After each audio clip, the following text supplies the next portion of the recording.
Здравствуйте, в эфире «Вечерняя смена», в студии Алана Гадзацева. Сегодня мы вновь подготовили для вас много интересного, и проведите ближайший час вместе с нами.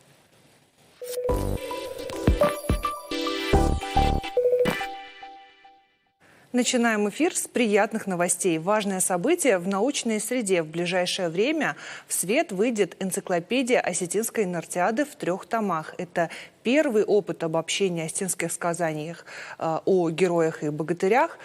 О работе над проектом поговорим с гостями нашей студии. Здравствуйте, Людвиг Алексеевич, Елена Константиновна. Спасибо, что пришли к нам. Что ж, очень значимый проект, очень значимое событие для Осетии и не только для Осетии. Людвиг Алексеевич, расскажите, пожалуйста, как возникла идея, как зародилась идея создания подобного объемного проекта и в чем значимость этого проекта? В 2013 году под моей редакцией и руководством была издана первая в истории Осетии энциклопедия. Она называется «Осетинская этнографическая энциклопедия». Эта энциклопедия оказалась уникальной, потому что по этнографической науке такой подобной энциклопедии еще не издавалась в целом. Вот эту энциклопедию я на всякий случай взял с собой для обозрения людей. Да. И вот, когда она вышла, эта книга, то сразу появилось многочисленное количество рецензий, отзывов в средствах массовой информации, по телевидению, в фейсбуках и в других. Народ в какой-то степени восторженно воспринял эту энциклопедию. И всем было очень приятно, что у нас в Осетии появилась такая энциклопедия в целом. Она называется этнографической, но фактически является фольклорно-этнографической энциклопедией. И уже 7-й год, и только с лишними положительные отзывы о его выходе. Когда она вышла, после этого ко мне обращались люди, свои же коллеги, мол, есть уже у вас опыт издания энциклопедии, работы над энциклопедией, может быть, возьмете за новую другую энциклопедию. И в частности предлагали, допустим, Костаевскую энциклопедию наподобие Лермонтовской. Есть же Лермонтовская энциклопедия. А другие предлагали взяться за Нартовскую энциклопедию. С этими мыслями я поделился с нашим директором, профессором Залиной Владимировной Конуковой. Мы обсудили этот вопрос. Она приветствовала эту идею, подбодрила меня, сказала о том, что я окажу всяческое содействие. И мы остановились на работе над Нартовской энциклопедией. Почему мы предпочли именно Нартовскую энциклопедию над Костаевской?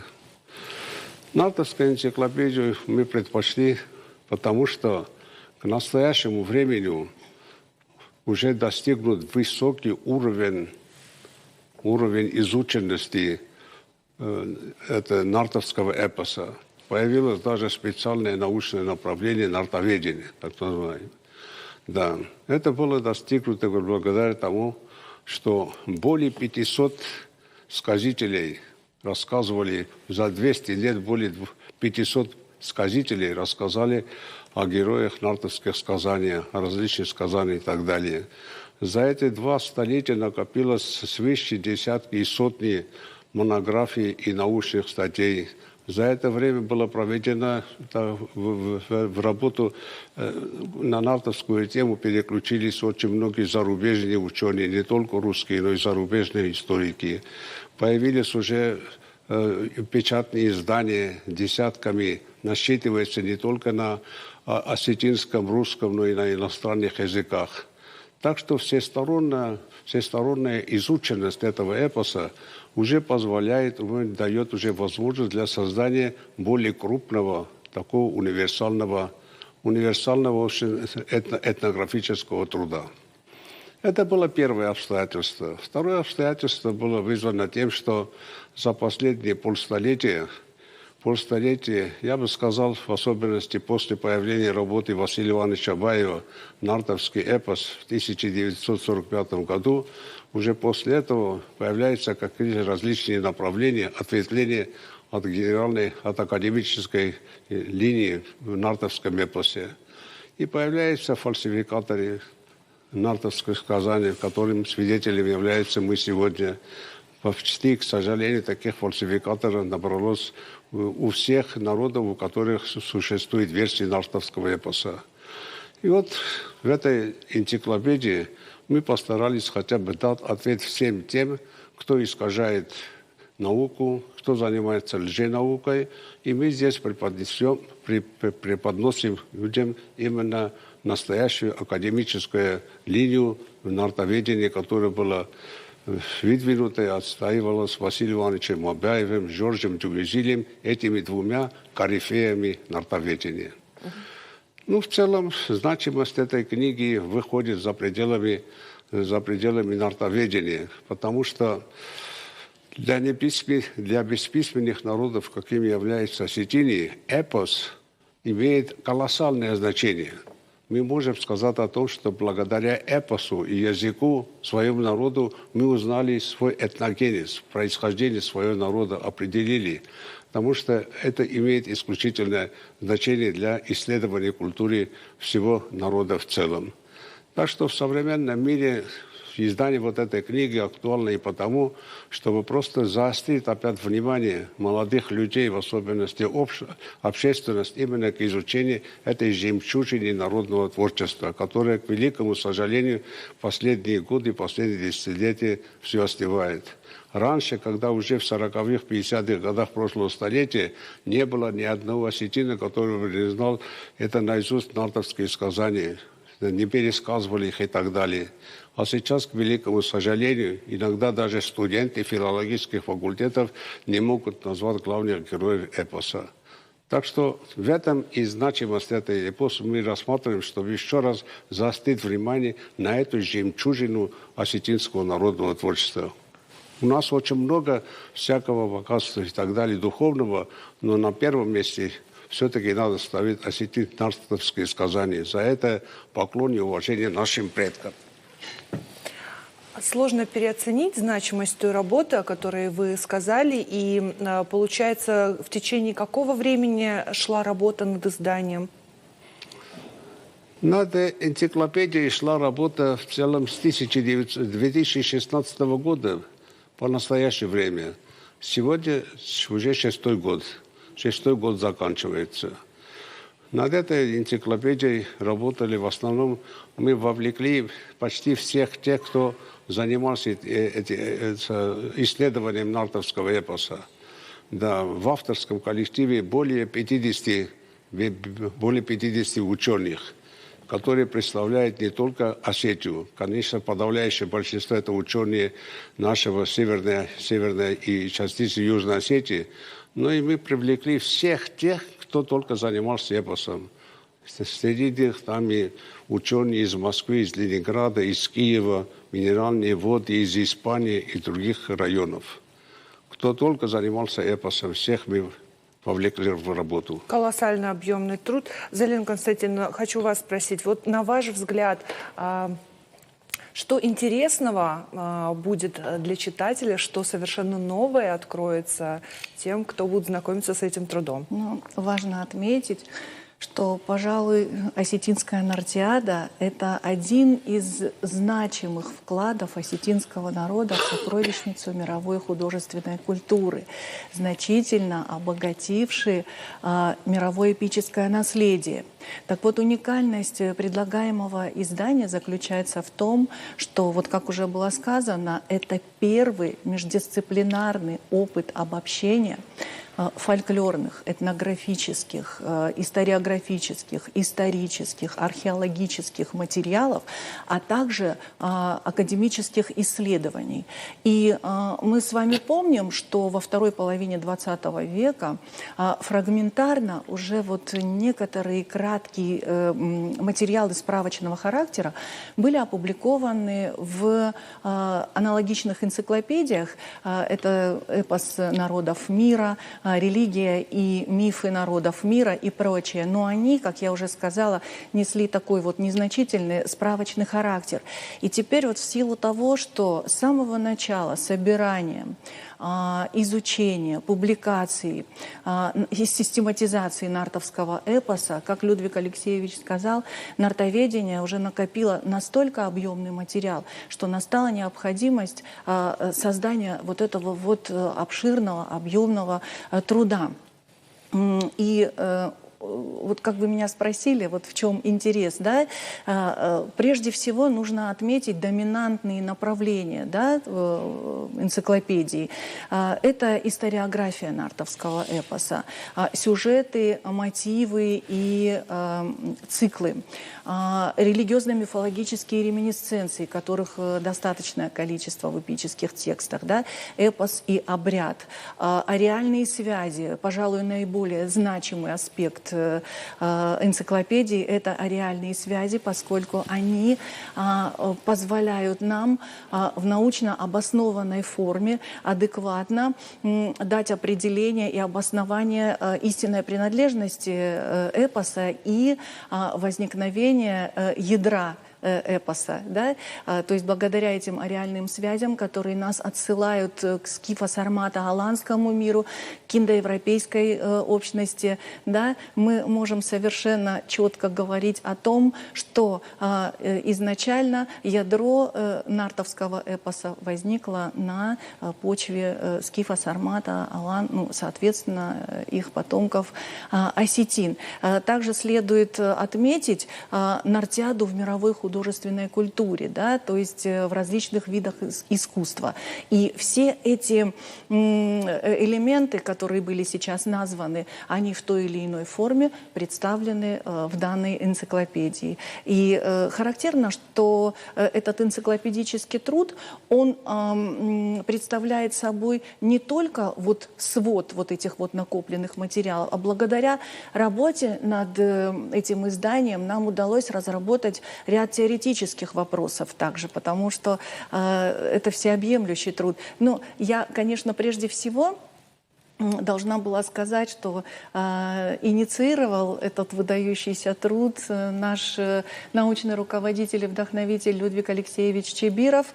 Он и создал вот этот вот коллектив, который, конечно же, работа проводится на базе Северо-Осетинского института гуманитарных и социальных исследований, но Людвиг Алексеевич привлек к этой работе представителей различных научных центров и различных гуманитарных школ и направлений. То есть работа действительно достаточно колоссальная, объемная, серьезная. Вы подчеркнули значимость, да, каких-то нюансов, но если останавливаться более детально на каком-то из вопросов, в частности, вот признаки, по которым эпос можно считать именно осетинским. Да, мне отвечать, да? Я не знаю, как лучше. Но вообще-то, конечно же, есть скажем так, вот эпос и вообще вот направление нартоведения, оно имеет отношение к фольклористике, но вот в том-то и значимость исследования эпического наследия, что оно имеет отношение ко всем гуманитарным наукам.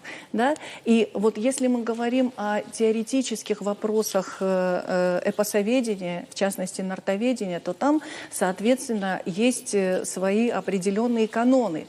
Так вот, если мы будем говорить исключительно об осетинской нартиаде, да, то мы понимаем, что это завершенное произведение устного народного творчества, которое по своей жанровой характеристике, оно схоже с эпопеей. То есть эпопея – это завершенная стадия формирования эпоса. Так вот, осетинский эпос, он имеет свое начало, имеет свое завершение. То есть в эпосе наблюдается как генеалогическая, так и биографическая циклизация. То есть в осетинском эпосе имеются циклы, которые также имеют свое начало и логическое завершение.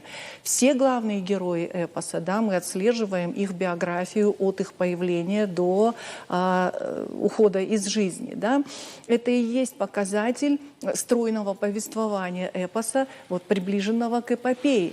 И если мы будем проводить сравнительный анализ вариантов, существующих у кавказских народов, то мы легко обнаруживаем, что вот этих вот всех показателей, да, завершенности эпоса у них нет. А также по многим другим. Вот если мы будем говорить о религиозно-мифологической составляющей, да, эпоса, то мы понимаем, что весь пантеон небожителей, который присутствует в Кадагах как персонажи, да, эпические, он реально существует в религиозной традиции современной осетин. Равно как и календарная обрядность, да, всевозможные обряды, ритуалы, которые мы, слава Богу, сохранили в нашей традиции, да, в верованиях наших, они равно также и присутствуют в эпических сюжетах. И вот это вот взаимовлияние и взаимообогащение эпоса и обряда, оно тоже является показателем принадлежности, да, эпических текстов тому или иному народу, когда ты можешь посредством раскодирования мифов, да, понимать смысловую нагрузку своих традиционных обрядов. Я бы хотела уточняющий такой вопрос задать. Ну, наверное, адресую его Людвигу Алексеевичу. Вот скажите, этот труд будет интересен ли рядовому читателю или больше будет интересен научному сообществу, или он подходит и тем, и тем? Эта книга, мы об этом, конечно, думали. Это настоящая энциклопедия в полном смысле этого слова. А энциклопедиями пользуются все слои общества. Так что любой человек, любой грамотный или неграмотный человек может подчеркнуть из этой энциклопедии все самое интересное. Но хотел бы я продолжить мысли Залины Константиновны относительно кому принадлежит, можно ли назвать его осетинским. Да, до сих пор очень много ученых за пределами Осетии занимались этим нартоведением. Но по настоящее время спорными вроде бы остается вопрос о первоначальном ядре эпоса. Вокруг этого первоначального ядра эпоса идут споры. И в тех версиях, кавказских версиях, у кого имеется нартовский эпос, все встали, подняли вопрос, и каждый претендует на него. Ингушские ученые говорят о том, что у них возникло первоначальное ядро. Да, карачаевцы и болгарцы то же самое. Раньше всех об этом заявляли адыги и абхазцы.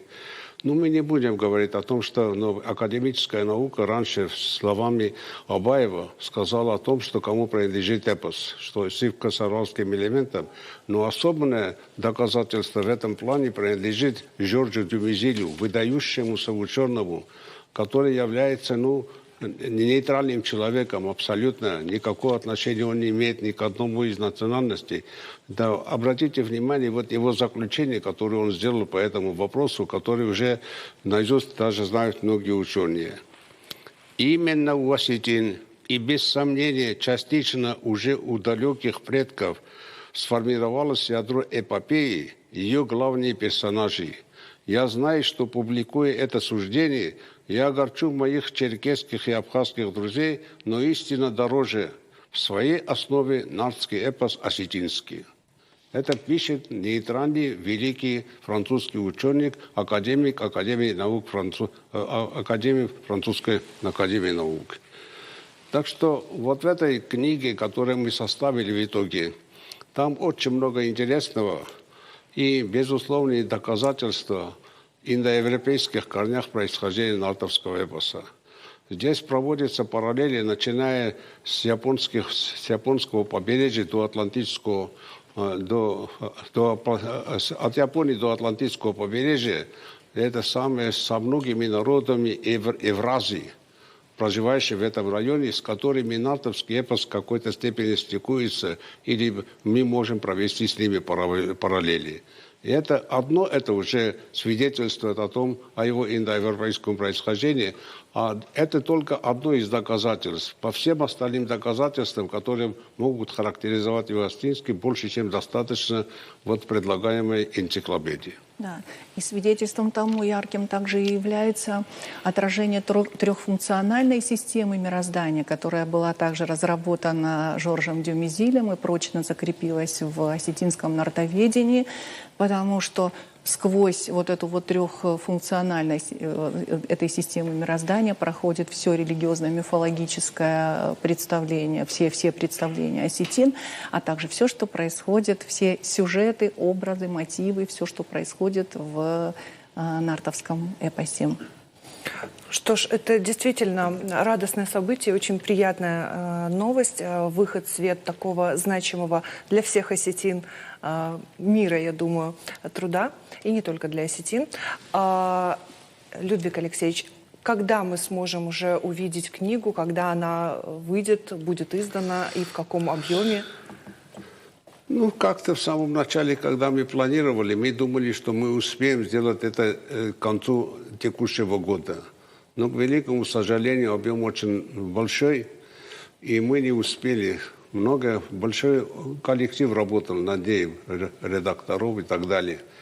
Но, видимо, сейчас уже идет верстка этого дела. Верстка уже ближайшие, после верстки мы его будем готовить уже к отправке в типографию.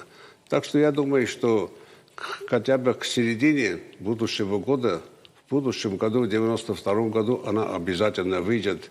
И все 3 тома, думаю. Главное, стоит вопрос его финансирования. Но я думаю, что правительство республики поймет наши усилия, наши труды и пойдет нам навстречу для покрытия типографских расходов. Очень на это надеемся, и действительно сложно, опять же, повторюсь, переоценить значимость такой работы, и очень надеемся, что действительно в ближайшее время мы сможем с ней познакомиться, каждый читатель сможет ее приобрести. Спасибо вам большое за то, что уделили время, ответили на наши вопросы. Благодарим вас. Спасибо и вам. Сейчас прервемся на небольшую рекламу, сразу после нее продолжим наш эфир.